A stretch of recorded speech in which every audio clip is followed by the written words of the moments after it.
Good morning, students. Very good morning to all.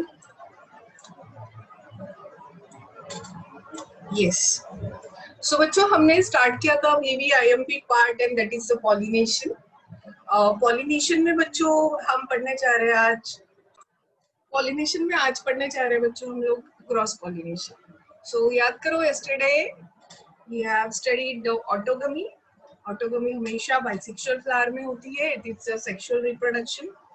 फिर पढ़ा हमने बच्चों गाइटेनोगमी. गाइटेनोगमी बिटवीन द सेम स्पीसीज होता है, एक ही प्लांट पे होता है, सिर्फ फ्लावर यूनिसेक्सुअल होता है. That is the only difference geitonogamy. Cucurbita में इसमें गाइटेनोगमी होता है, ऑटोगमी मिराबिलिस और सोलैमन प्लांट्स में होता है. ठीक है. क्रॉस पॉलिनेशन का दूसरा नाम है एलोगमी. What is cross pollination? Transfer of pollen grains from the stigma of the flower or to the anther of the other plant of same or a different species. Between the same species हो सकता है या different species. इसके दो types है. Xenogamy हमेशा same species के बीच में होगा और hybridization different species of a different genera के बीच में भी हो सकता है. ठीक है. So let's study that one. So let's start from this. Xenogamy, cross pollination. अच्छा बच्चों, क्रॉस पॉलिनेशन के लिए क्या चाहिए? क्रॉस पॉलिनेशन के लिए एजेंट्स चाहिए, बायोटिक एजेंट्स और biotic agents kind of thing. Abiotic agents कौन से होते हैं? अबायोटिक एजेंट्स जो होते हैं, पहला है विंड. विंड से जो पॉलिनेशन होता है उसे हम कहते हैं एनेमोफिली. विंड से जो पॉलिनेशन होता है उसे हम कहते हैं guys anemophily. So don't forget this thing. बहुत सी बार वन वर्ड के लिए आपको पूछा जाता है कि what is anemophily, what is entomophily, what is ornithophily, kind of questions most of the times पूछे जाते हैं. So most of the important crop plants are wind pollinated. ज्यादातर जो क्रॉप प्लांट्स होते हैं वो विंड से पॉलिनेट होते हैं. ठीक है. दिस इंक्लूड्स, इसमें कौन आता है? This includes wheat, includes rice, includes corn, rye, barley and oats. So ये ज्यादातर सभी मोनोकॉट से जिसकी मैं बात कर रही हूँ, लाइक व्हीट है, राइस है, कॉर्न है, बार्ली है, ओट्स है, ये सभी के सभी कौन है गाइस? ये सभी के सभी मोनोकॉट प्लांट्स है. पाम जो रहता है बच्चों, पाम प्लांट्स, फैन पाम वगैरह, अलग अलग टाइप्स के पाम आप लोगों ने देखे होंगे. These are also wind pollinated. ये भी विंड पॉलिनेटेड ही प्लांट्स है. ठीक है. अभी देखो, किसी भी प्लांट में पॉलिनेशन हो रहा है. पॉलिनेशन हो रहा है मतलब क्या हो रहा है बच्चों? पॉलिनेशन हो रहा है मतलब एंथर्स जो है एक प्लांट से दूसरी प्लांट पे जा रहे हैं वाया विंड. तो प्लांट में क्या चेंजेस आते हैं? What are the adaptation to anemophilous plant? So वो एंड्रोशियम या गाइनोशियम जो रहेगा, मतलब मेल फ्लावर या फीमेल फ्लावर जो रहेगा बच्चों, जिसमें एंड्रोशियम है वो मेल फ्लावर, जिसमें गाइनोशियम है वो फीमेल फ्लावर. सो गाइस उसमें क्या चेंजेस क्या रहेंगे, क्या खासियत रहेगी और क्यों? जैसे ही most of the crop plant जैसे कॉर्न, राई, बार्ली, ओट्स जो है, इनमें विंड पॉलिनेशन होता है. तो पहली सबसे इम्पोर्टेंट बात, ये जो फ्लावर्स होते हैं, ये तो फ्लावर्स बहुत स्मॉल रहते हैं. दे आर वेरी स्मॉल, इनकॉन्स्पिक्यूअस, बिल्कुल दिखते भी नहीं है, इतने छोटे रहते हैं. साथ ही साथ ये क्वेश्चन आता है बच्चों 2 मार्क्स के लिए. अडॉप्टेशन इन एनेमोफिलस फ्लावर. कलरलेस, इसमें नेक्टर भी नहीं रहता है और कोई फ्रेग्रेंस भी नहीं रहता. फ्रेग्रेंस की जगह ओडर रहता है. सो बच्चों फ्लावर बहुत स्मॉल है. बर्ड को, इंसेक्ट्स को ना दिखे इतने छोटे, इनकॉन्स्पिक्यूअस, बहुत स्मॉल है, दिखते अट्रैक्टिव नहीं है, बिल्कुल अट्रैक्टिव नहीं है. कलरलेस है, नेक्टर भी नहीं है कि उसके अट्रैक्शन से लाइक इंसेक्ट है या बर्ड से उसकी तरफ आए, और फ्रेग्रेंस तो बिल्कुल नहीं है. Odour, instead of that a little bit of odour is there. So ऐसे में इंसेक्ट है, बर्ड है, एनिमल्स है, ये ऐसे फ्लावर की तरफ अट्रैक्ट ही नहीं होते. सो ऐसे में क्या होता है बच्चों, इसलिए इनमें विंड पॉलिनेशन होता है. अभी देखो, विंड पॉलिनेशन से पोलन ग्रेन्स एक प्लांट से दूसरी जगह पे जाएंगे बच्चों, तो क्या होगा बच्चों? तो मतलब बिल्कुल डिटरमाइन वे में होगा कि भाई विंड इतना एक 100 पोलन ग्रेन्स को लेके जा रहा है तो 100 पोलन ग्रेन्स ही 100 प्लांट के ऊपर जाएंगे, ऐसा हुआ क्या? नहीं होगा बच्चों। तो इसमें ना बच्चों वेस्टेज ऑफ पोलन ग्रेन्स बहुत होता है। विंड है, विंड अपने मर्जी का मालिक है, वो किसी भी डायरेक्शन में जा सकता है। तो इसमें क्या होता है, जो भी क्रॉप प्लांट्स होते हैं जैसे कॉर्न, राई, बार्ली, ओट्स जिसकी मैं बात कर रही हूँ, मोस्ट ऑफ द टाइम ऐसे जो प्लांट्स है इसमें ढेर सारे पोलन ग्रेन्स बनते हैं, मतलब an amount of pollen grains are form, मतलब वेस्टेज ऑफ पोलन ग्रेन्स भी प्लांट कॉम्पनसेट कर सकता है। द पोलन ग्रेन्स आर हमेशा लाइट, बिकॉज विंड को लेके जाना है तो हल्के होना उसको जरूरी है। These are very light in weight, dry and produce in a large number, light, dry and they all are produced in a very large number, बहुत ज्यादा लार्ज नंबर में वो प्रोड्यूस्ड होते हैं, ठीक है। उसके बाद में to increase the chances of pollination considering the waste of pollen grains, बच्चों स्टिग्मा कैसा रहता है बच्चों, बिकॉज ये पोलन ग्रेन्स विंड से होते हुए आते हैं, पोलन ग्रेन्स विंड से होते हुए आते हैं बच्चों। सो पोलन ग्रेन जब विंड से होते आते हैं तो स्टिग्मा कैसी होनी चाहिए, stigma of the gynoecium should be very catchy. तो ये स्टिग्मा कैसी रहती है बच्चों, एक तो फीदरी होती है, तो ये पोलन ग्रेन्स आके उसमें एंट्रैप्ड हो जाते हैं, feathery, so that to trap the pollen grains, ठीक है, by the current of winds. अभी देखो इसके स्टैमेन कैसे होते हैं, एंड्रोशियम कैसा रहता है बच्चों, इसका एंड्रोशियम जो रहता है इसमें एंड्रोशियम का ई फिलामेंट बड़ा ही लॉन्ग रहता है, ये एंड्रोशियम है और ये एंड्रोशियम का ऊपर में एंथर, सो एंड्रोशियम का ये फिलामेंट कैसे, इट इज वेरी लॉन्ग, और ये एंथर कैसे रहते हैं, वर्सेटाइल, वर्सेटाइल का मतलब होता है बच्चों ये एंथर ऐसे अटैच रहते हैं और ये फिलामेंट, वर्सेटाइल का मतलब एंथर जो है ना बच्चों ऐसे गोल गोल गोल राउंड एंड राउंड ऐसे घूमते हैं, जैसे हवा का झोंका आता है, करंट ऑफ विंड आता है, so anther you know they move like that, इतने फास्ट घूमते हैं, जब भी एंथर घूमता है सभी डायरेक्शन में पोलन ग्रेन स्प्रेड आउट होते हैं, that is the fact. Stamens and stigma are exposed to air current. तो ये देखो बच्चों ये मेज प्लांट है और ये मेज प्लांट का आप देख रहे हो ये रूट से, ये आपने मॉर्फोलॉजी पढ़ी हुई है तो प्रॉप रूट्स यहाँ से, लीफ है, स्टेम है, ये सीड, और यहाँ पे देखो ये फीमेल का इन्फ्लोरेसेंस कॉर्न, और ये जो है मेल इन्फ्लोरेसेंस को ना टैसल्स कहते हैं। देखो इन्फ्लोरेसेंस का मतलब तुम लोगों को पता है, it is the group of flower, because almost सभी मोनोकॉट प्लांट जो क्रॉप प्लांट्स होते हैं इनके फ्लावर्स बड़े ही छोटे रहते हैं, they are very smaller in size, तो वो स्मॉलर साइज के होते हैं गाइस, इसीलिए वो स्मॉलर साइज के होते हैं ना बच्चों, इसीलिए ना उसमें इट इज लाइक वो हमेशा ग्रुप में प्रेजेंट होते हैं। सो ये हुआ विंड पॉलिनेशन के अडैप्टेशन। ऐसे प्लांट्स को कहते हैं एनोमोफिलस प्लांट, ऐसे फ्लावर को कहते हैं एनोमोफिलस प्लांट, और ऐसे प्लांट में जो पॉलिनेशन होता है जो कि विंड करता है उसे कहते हैं एनोमोफिल, ठीक है। अब ये बहुत इंपॉर्टेंट फिली हम पढ़ने जा रहे हैं जो उसे हम कहते हैं pollination by water. Pollination by water को हम कहते हैं ना बच्चों हाइड्रोफिली। पॉलिनेशन बाय वाटर जो रहता है उसे हम कहते हैं हाइड्रोफिली। सो हाइड्रोफिली, अभी देखो there are two types of plant, suppose ये वाटर है और इस वाटर में कुछ प्लांट जो रहते हैं वो ऐसे फ्लोटिंग रहते हैं, सबमर्ज, आधा पोर्शन वाटर बॉडीज के ऊपर, आधा पोर्शन जो रहता है ऐसे प्लांट्स का बिलो द। सो हाइड्रोफिली दो टाइप्स की होती है, eight the surface of the water pollination होता है कुछ प्लांट में, और कुछ प्लांट में बिलो द वाटर, क्योंकि आपको पता है ढेर सारे कुछ प्लांट्स होते हैं जो लिटरली वाटर बॉडीज में प्रेजेंट रहते हैं, they are present in the water bodies. So hydrophily मतलब pollination by water. Below the water होता है तो हम उसे कहेंगे हाइपोहाइड्रोफिली, पानी के एब्सोल्युटली नीचे हो रहा है पॉलिनेशन, सो हाइपोहाइड्रोफिली। और पानी के ऊपर, इपी मतलब अबो, पानी के ऊपर हो रहा है, मतलब eight the surface of a water हो रहा है, सो हम कहेंगे बच्चों उसे इपी हाइड्रोफिल। क्या कहोगे बच्चों आप उसे? इपी हाइड्रोफिल। क्लियर? सो हम इसे थोड़ा सा पढ़ते हैं बच्चों गाइस।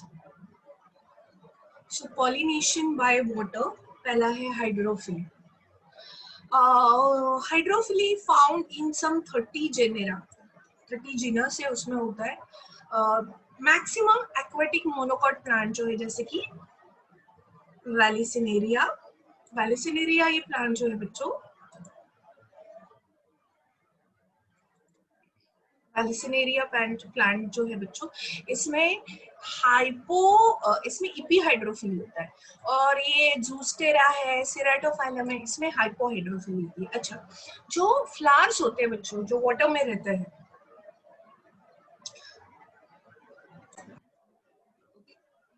सो बच्चों अभी हम पढ़ने जा रहे हैं what are the adaptations to hydrophilous plant.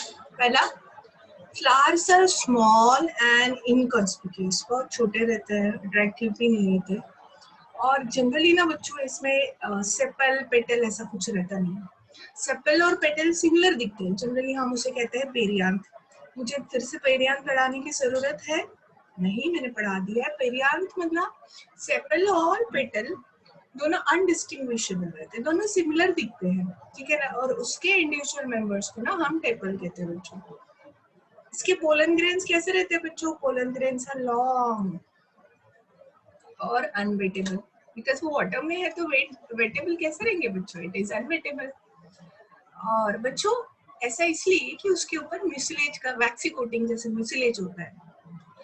इसमें नेक्टर और फ्रेग्रेंस लैकिंग, क्यों? जरूरत ही नहीं रहती, बिकॉज वो aquatic प्लांट्स होते हैं तो इंसेक्ट्स को अट्रैक्ट नहीं करना है, और कोई फ्रेग्रेंस की भी रिक्वायरमेंट नहीं रहती है, because they are under the water most of the time. So these are the adaptations. तो जो अभी हम पढ़ने जा रहे हैं हाइपोहाइड्रोफिली। हाइपो नाम से ही पता चलता है बिलो द वाटर। हाइपोहाइड्रोफिली में एग्जाम पॉइंट ऑफ व्यू आपको एग्जाम्पल ध्यान में रखना है, ठीक है? वो है जूस्टेरा। जूस्टेरा को ना हम सीवीड भी कहते हैं या सी ग्रास भी कहते हैं। इसके पोलन ग्रेन्स बहुत लॉन्ग रहते हैं, रिबन की तरह दिखते हैं, और इसमें एग्जाइम नहीं होता है। पोलन ग्रेन्स का स्ट्रक्चर याद करो बच्चों, मैंने आपको क्या कहा था पोलन ग्रेन्स में? पोलन ग्रेन्स में मैंने कहा था आपको इंटाइन एंड एग्जाइम। सो इसमें एग्जाइम नहीं होता है हाइपोहाइड्रोफिलस प्लांट में। और दूसरी बात, pollination occurs below the surface of water. Obviously below the surface of water pollination हो रहा है। Here the pollen grains are heavier than the water. ये बड़ी इंपॉर्टेंट चीज है जो ध्यान में रखनी है। हाइपोहाइड्रोफिलस प्लांट और एपीहाइड्रोफिलस प्लांट जो रहते हैं, दोनों में पोलन ग्रेन्स के वेट के ऊपर डिफरेंस है। यहाँ पे pollen grains are always heavier than water, इसीलिए वो सिंक होते हैं, दे गोज, ये डूबने लगते हैं, ऐसा बोल सकते हैं। तैरते नहीं है वो, डूबते हैं, मतलब they sink down because they are heavier than water. और इसीलिए स्टिग्मा जो रहती है दूसरे फीमेल प्लांट की, उसके फीमेल फ्लावर स्टिग्मा उसको एंथर्स को पोलन ग्रेन्स को कॉट कर लेती है। इसका एग्जांपल है जूस्टे। मतलब यहाँ पे हाइपोहाइड्रोफिली में बिलो द वाटर पॉलिनेशन हो रहा है। दूसरा है बच्चों, यहाँ पे ध्यान दीजिए, you can check it out guys here, epihydrophily. Epihydrophily में पोलन ग्रेन्स जो रहते हैं they floats on the water surface. Pollen grains कहाँ फ्लोट होते हैं? वाटर सरफेस पे, and reach the stigma of the female flower. So ये surface पे हो रहा है, एग्जांपल है वालिसिनेरिया। और यहाँ पे प्लांट कैसा रहता है? Male plant different, female plant different. Male plant पे मेल फ्लावर, फीमेल प्लांट पे फीमेल फ्लावर होते हैं। जब दो अलग अलग प्लांट होते हैं, ऐसे प्लांट्स को हम कहते हैं डायोशियस प्लांट। मेल प्लांट अलग, फीमेल प्लांट अलग। मेल प्लांट में एंड्रोशियम वाला फ्लावर रहता है, फीमेल प्लांट में गायनोशियम वाला फ्लावर रहता है, ठीक है गाइस?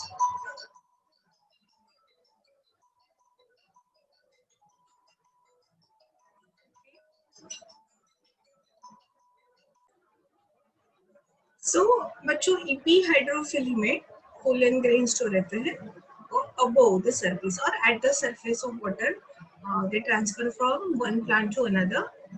अभी देखो व्हाट इज वेरी इंपॉर्टेंट जो एग्जाम में ध्यान में रहना है। पहला तो वैलिसिनेरिया उसका एग्जाम्पल है। दूसरा specific gravity of a pollen grain is equals to that of water. Specific gravity of pollen grains कितनी रहती है? Same to that of the water. इसीलिए ना बच्चों क्या होता है, इसीलिए हम देखते हैं कि वाटर जो है, वाटर पे पोलन ग्रेन्स फ्लोट होता है, ठीक है. सम एक्वाटिक प्लांट्स आर एनामोफिलस, जैसे कि जनरली हमें पता है एक्वाटिक प्लांट्स में क्या होना चाहिए, pollen grain should be carried out with the water. But कुछ एक्वाटिक प्लांट्स ऐसे भी है बच्चों जिसमें पोलन ग्रेन्स ट्रांसफर होते हैं वाटर से नहीं. So there are some other things that happen. और जनरली वो हेलोग्रेस, पोंटामेगॉन, ये एनामोफिलस प्लांट है, विंड से ट्रांसफर होते हैं. और दूसरा लोटस है, वाटर हाइसेंथ है, वाटर लिली, बिकॉज इसके फ्लावर बड़े अट्रैक्टिव होते हैं बच्चों इन प्लांट्स के. तो वाटर हाइसेंथ प्लांट को हम इकॉर्निया प्लांट कहते हैं. लोटस तो सबको पता है, वाटर लिली भी आपको पता है होगा, आई होप सो. तो यहाँ पे बच्चों इंसेक्ट इसका पॉलिनेशन करते हैं, ठीक है. सो this is how the hydrophily भी इंपॉर्टेंट है, 3 मार्क्स का बोर्ड में नोट पूछा जाता है इसके ऊपर, ठीक है. फिर बायोटिक एजेंट्स, 80% प्लांट जो है, जो बायोटिक एजेंट उसको पॉलिनेशन करते हैं, उसमें से सबसे ज्यादा जो है वो है इंसेक्ट. और इंसेक्ट में सबसे ज्यादा जो है हनी बीज सबसे ज्यादा पॉलिनेशन करते हैं. फिर है कुछ बर्ड्स, फिर है बैट, स्नेल, यू नो, ये सभी लोग ट्रांसफर करते हैं बच्चों पोलन ग्रेन्स, ठीक है. तो अलग अलग टाइप्स का पॉलिनेशन होता है. तो पहले जो इंसेक्ट जिस प्लांट को पॉलिनेट करते हैं उसे हम कहते हैं entomophily. Entomophily, that word is just for insect, entomophilous plant. जैसे कि रोज है, जस्मीन है, सिट्रम है, these all are one, ठीक है. एडाप्टेशन क्या हो गए एंटेमोफिलस फ्लावर के? सबसे पहला एडाप्टेशन तो रहेगा बच्चों, they are very large, showy, often bright in colors के रहते हैं. Sweet odor, so that bird insect attract होते हैं for the nectar. इसका स्टिग्मा रफ रहता है due to presence of hair. इसमें म्यूसिलीजिनस सिक्रेशन होता है, ठीक है ना बच्चों. पोलन ग्रेन स्पाइनी रहते हैं जनरली इसके, surrounded by yellow sticky substance जिसे हम पोलन किड कहते हैं. Some plants have the special adaptations, जैसे कि कुछ प्लांट जो है वो लेवर मैकेनिज्म शो करते हैं. लेवर मैकेनिज्म और टर्न पाइप मैकेनिज्म भी कहते हैं, जनरली सैल्विया में होता है. ये मैं शो करने जा रही हूँ बच्चों. यहाँ पे एक पिक्चर दिखाया है, ये सैल्विया प्लांट का ये इस तरह से फ्लावर होता है. और बच्चों ये फ्लावर में ये है एंथर. बच्चों जब भी इंसेक्ट आएगा तब ये एंथर जो है इसे बेंड डाउन होता है और यहाँ से पोलन ग्रेन्स इस इंसेक्ट्स के बॉडी पर अटैच होते हैं. और फिर ये एक इंसेक्ट ये फ्लावर से दूसरी फ्लावर से तीसरी फ्लावर में जाएगा. सो इस तरह का जो मैकेनिज्म होता है इसे लेवर मैकेनिज्म का एग्जांपल है आपकी हैंड की movement.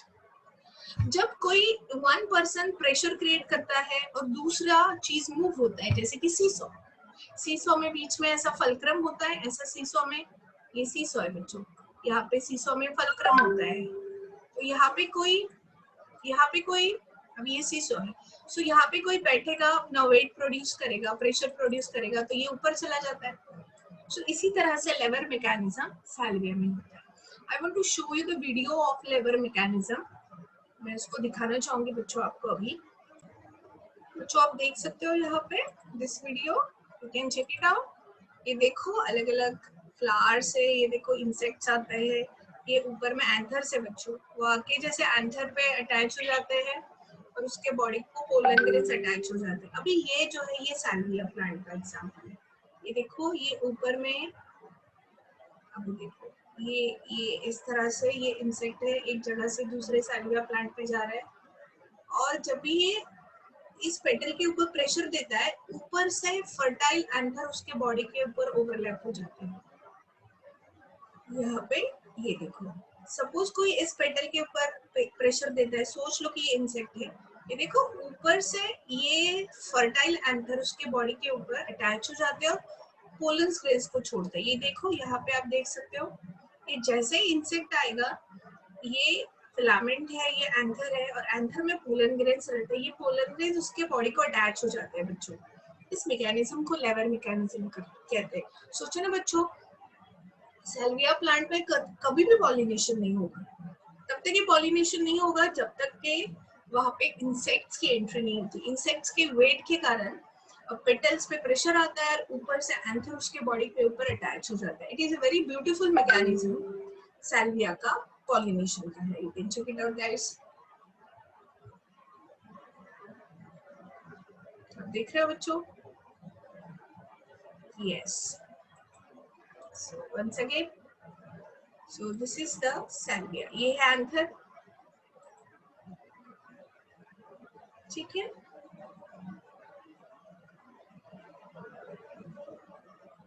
So guys, this is the mechanism I would say. Okay. So that's all about the. Okay.